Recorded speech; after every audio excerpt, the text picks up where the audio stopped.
Hey guys, tonight we drift into the warm, honey-colored dawn of ancient Nubia, where the desert isn't just a backdrop, it's the entire oven, pantry, and mood lighting system. You step into the scene as if someone quietly pressed unmute on a world made of sand, soft morning wind, and the faint crackle of embers that never fully died overnight. The sky is this slow gradient of peach and gold, and you catch yourself thinking, wow, this already feels cozy.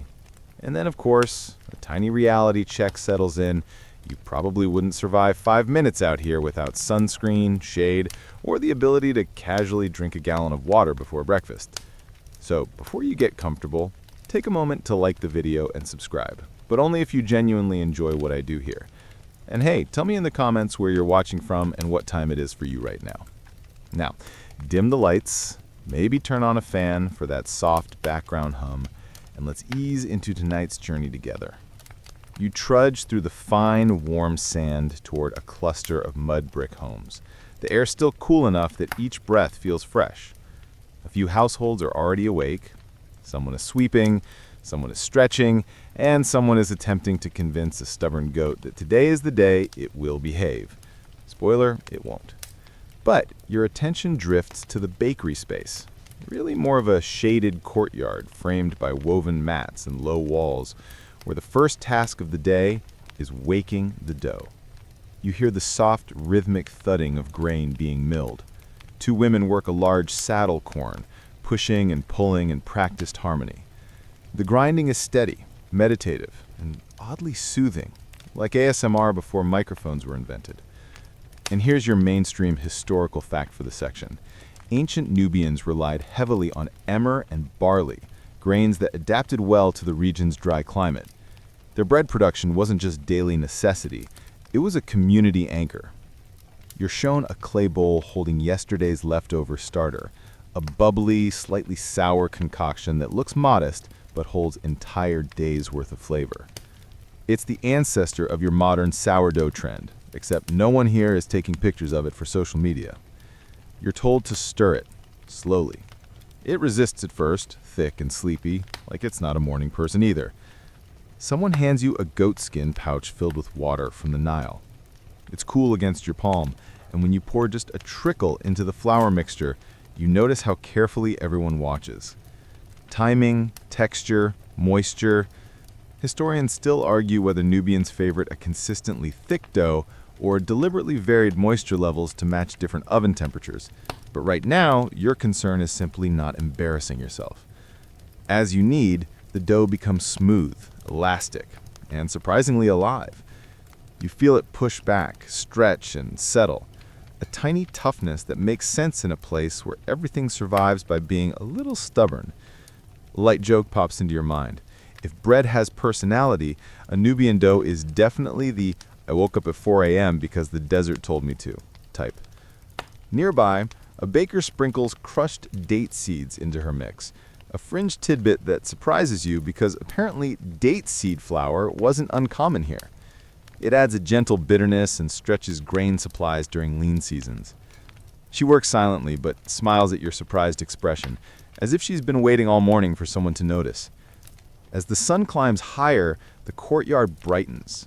Shadows shrink, the scent of fermenting grain grows stronger, and the dough reaches that perfect moment of readiness, smooth, springy, and warm like a small creature napping under your hands. The bakers cover it with woven mats, giving it shade and a chance to rise, just as the desert begins heating up for the long day ahead. You stand back, brush flour from your fingers, and feel the slow, patient rhythm of a culture that mastered the art of making something soft and nourishing in a landscape that rarely offers softness at all.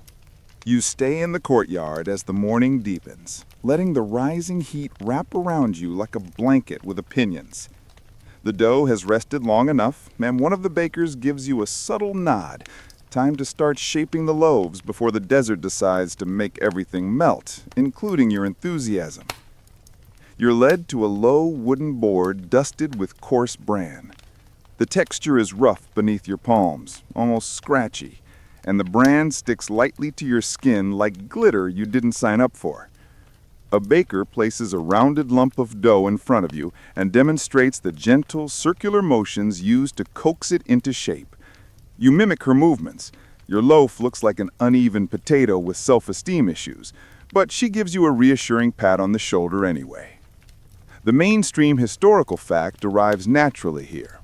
Nubians often shaped their breads into flat, disc-like rounds that baked quickly and evenly in desert ovens. This made sense in a climate where fuel was precious, and the window between beautifully risen and incinerated by the sun was alarmingly short. Some loaves were even molded against the inner walls of clay ovens, techniques that still echo in parts of East Africa and the Middle East today.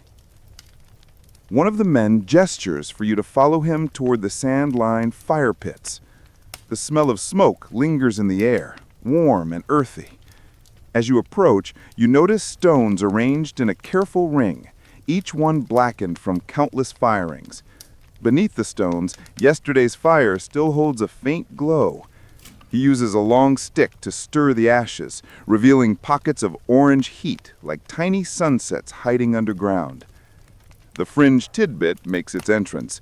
Some Nubian bakers used crushed snail shells mixed with sand to improve heat retention in their pits.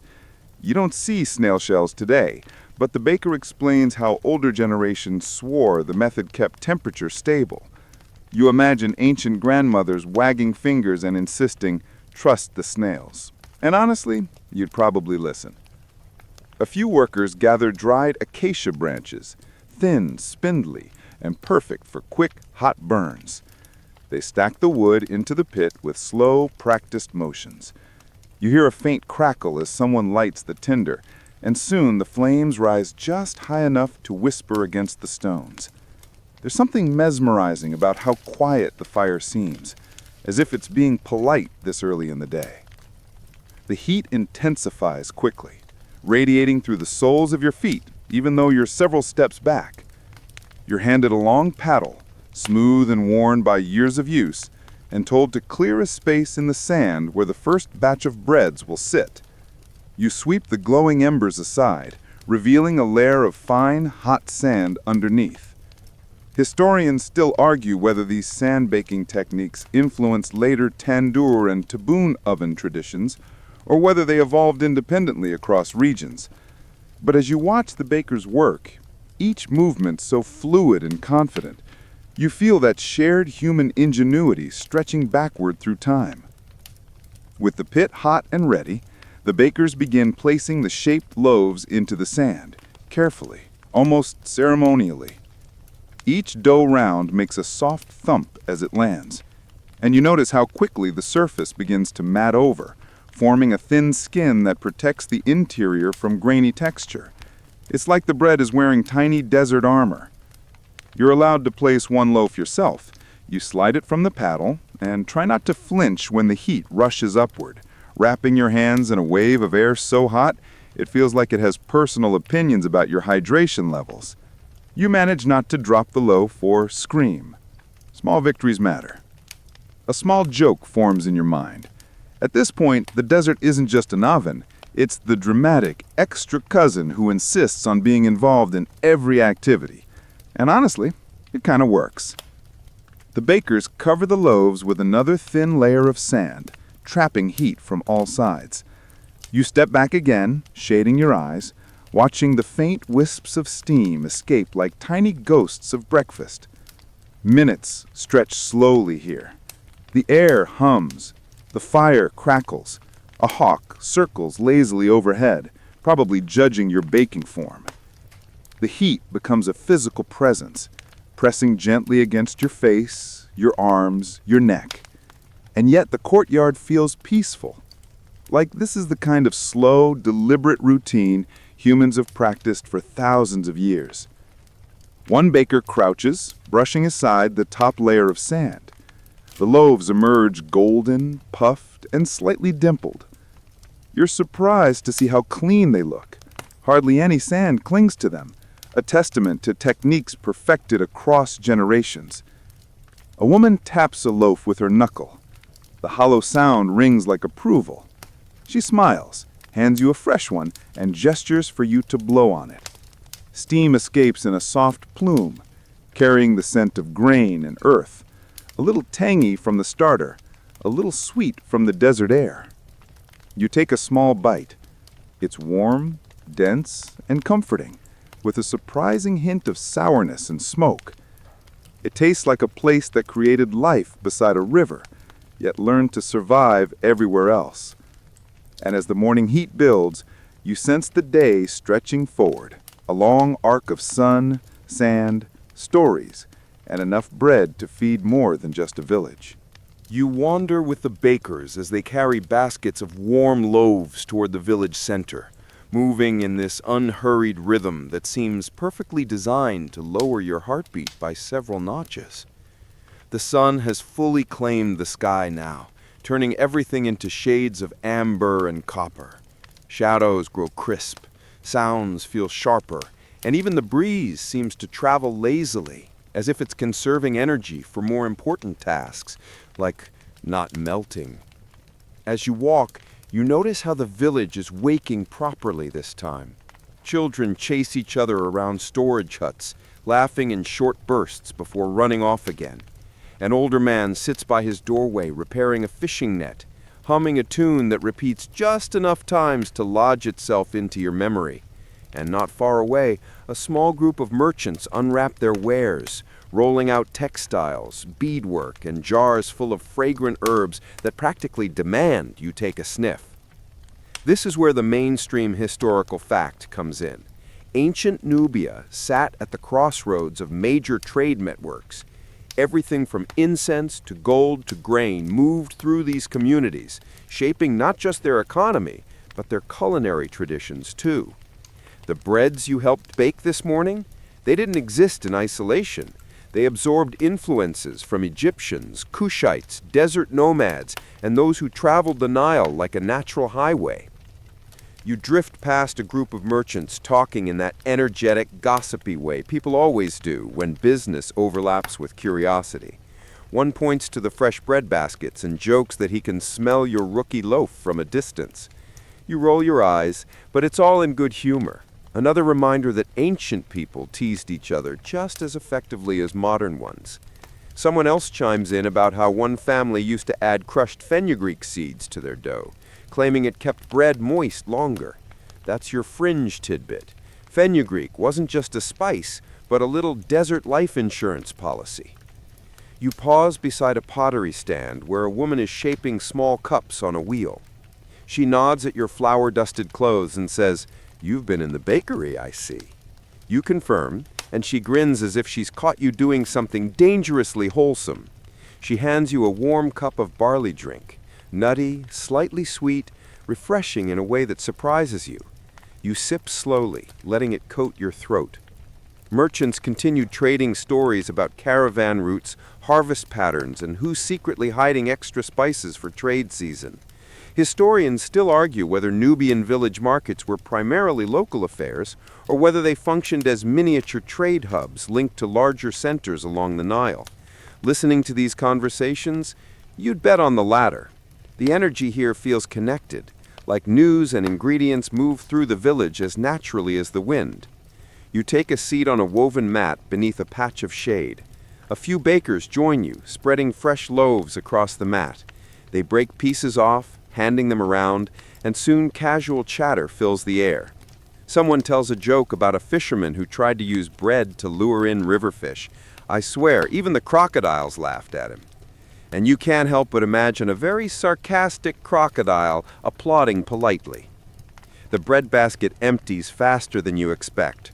People stop by, tearing off chunks, complimenting the bakers, and offering little updates from around the village. This is the heartbeat of the place. Not grand monuments or dramatic history, but small daily exchanges where stories, flavors, and friendships circulate like well-worn currency. As the sun shifts overhead, a young girl runs up holding a basket of dried figs. She offers you one, giggling when she sees your surprised expression. Sweetness this intense feels like it shouldn't survive in the desert. A baker leans in and whispers that Nubians often used figs to sweeten dough on festival days. Not today, but maybe tonight. There's a sparkle in her eye that makes you think you might be invited to something special later. People begin drifting back to their tasks. The market noise settles into a soft background murmur. Textiles rustling, clay cups clinking, distant laughter echoing through narrow alleys. You stand, brushing crumbs from your clothes, and feel that gentle shift in the day where morning energy fades into a calm, sun-warmed lull. You've tasted the bread. You've heard the gossip. And now the slow rhythm of Nubian life pulls you forward again, deeper into the heat, the stories, and the quiet brilliance of a culture that turned a harsh landscape into a home. You follow the bakers back toward the courtyard as the sun tilts into its fiercest phase, turning the entire village into a soft shimmer of light and heat.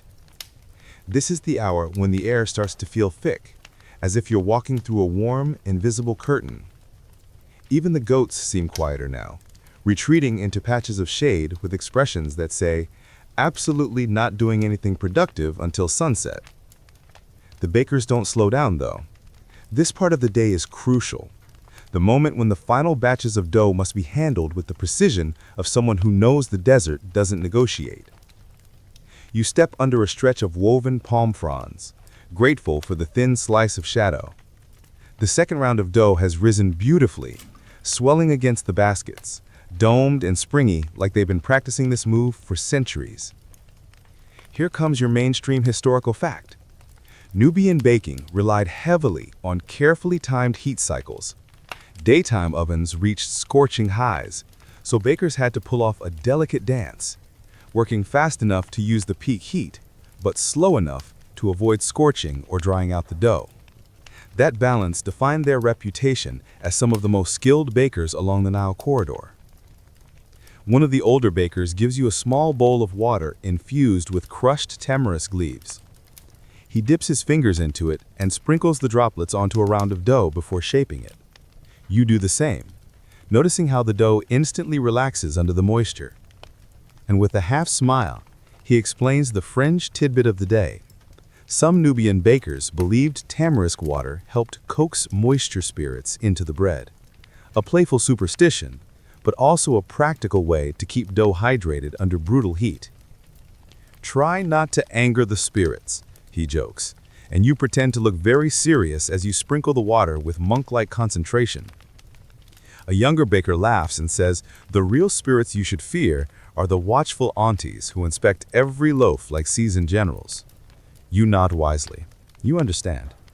Aunties everywhere possess unstoppable quality control energy.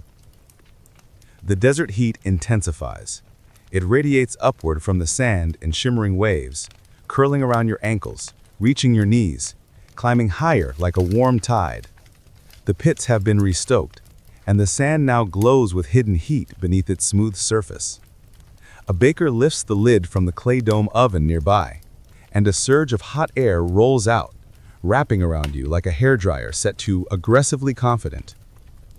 Historians still argue whether these dome ovens originated in Nubia or diffused from the Levant and Egypt before evolving into local variations. But watching the process here, you can see the unmistakable local signature, the rhythm, the timing, the almost instinctive awareness of how the desert breathes. You help prepare the next batch of loaves for the dome oven. These ones are thicker, with deeper score marks across the tops. The baker tells you these cuts aren't just decorative, they help steam escape, preventing the bread from ballooning into accidental desert balloons. She hands you a reed blade and shows you how to make the cuts quickly, but lightly, like sketching into soft clay. She slides several loaves along the oven wall, sticking them in place with a practiced twist. You attempt the same maneuver. The dough sticks, but only barely, and you hold your breath until she taps the loaf approvingly. Good, she says. Not perfect, but the spirits won't be offended. A victory. Another joke pops into your head. At this point, you're 70% baker and 30% roasted human marshmallow, but at least your loaves are starting to look intentional. As the breads bake, the shadows shift again, sharp and short. You hear the low hum of a distant work song, people pounding grain, preparing pottery, repairing fishing nets. All these sounds weave together into a slow, hypnotic rhythm that makes time feel like it's sagging slightly at the edges. The dome oven releases a puff of fragrant steam when the baker checks the first loaf. She taps it. Hollow. Perfect. The crust is darker than the sandpit loaves, with a glossy sheen from the tamarisk water. The smell is irresistible. Nutty, smoky, gently sour from the starter. She hands it to you to cool, and the warm weight of it settles into your palms like a small, grain-filled planet. You watch her brush a second batch with a light dusting of sesame seeds, a rare treat, saved for good days and good company. She explains that sesame arrived in Nubia through trade from deeper African regions, making it both a treasured ingredient and a subtle badge of hospitality. Time slows. The heat softens into a golden aura, shimmering over the courtyard. The breads finish one by one, stacked into baskets lined with palm fibers.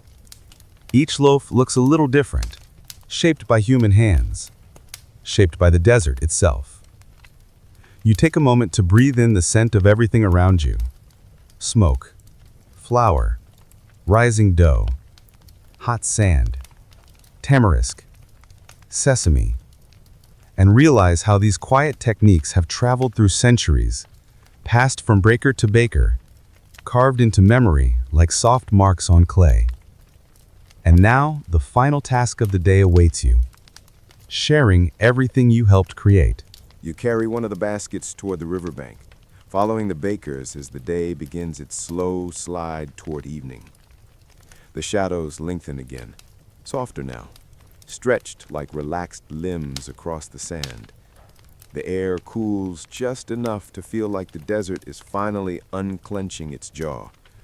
A soft breeze rises from the river, brushing your face with the faint scent of silt and papyrus.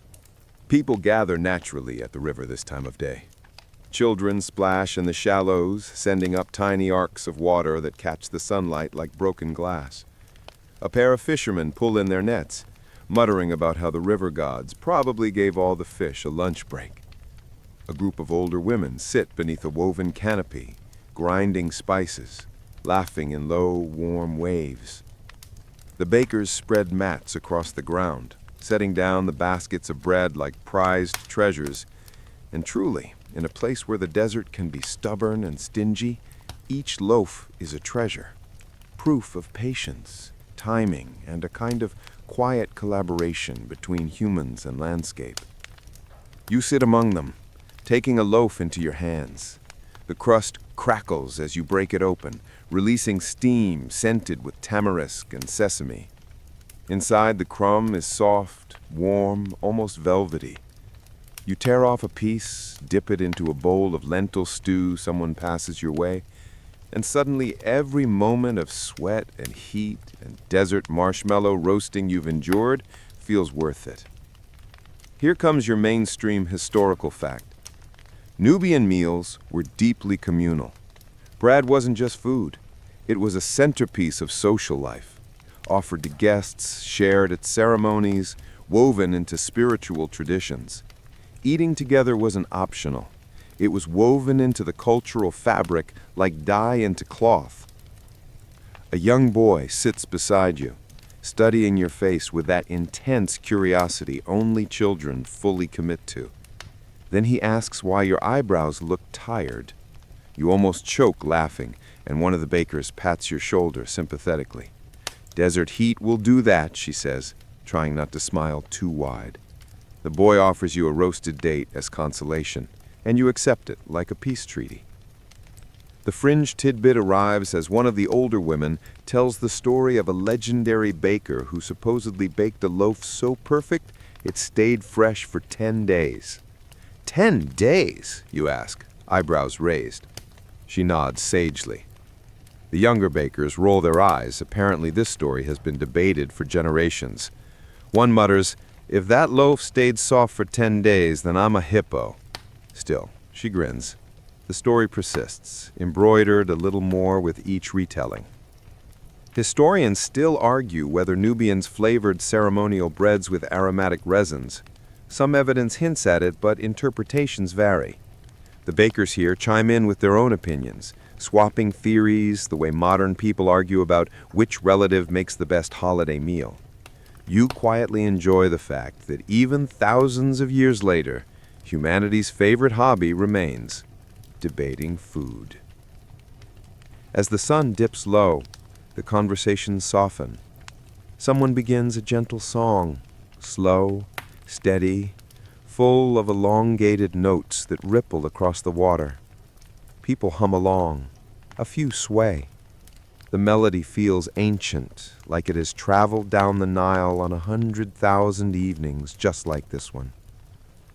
You lean back on your hands, letting your body settle into the cooling sand.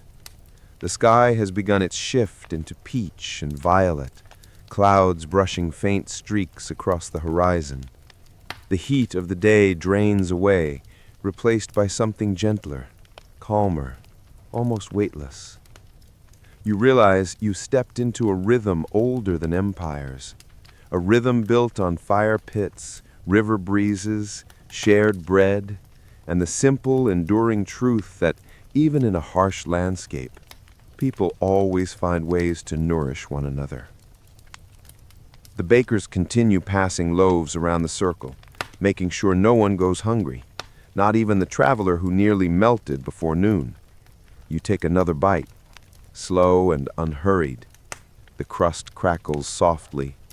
The river hums. The world feels full and warm. And the day, finally, begins to exhale.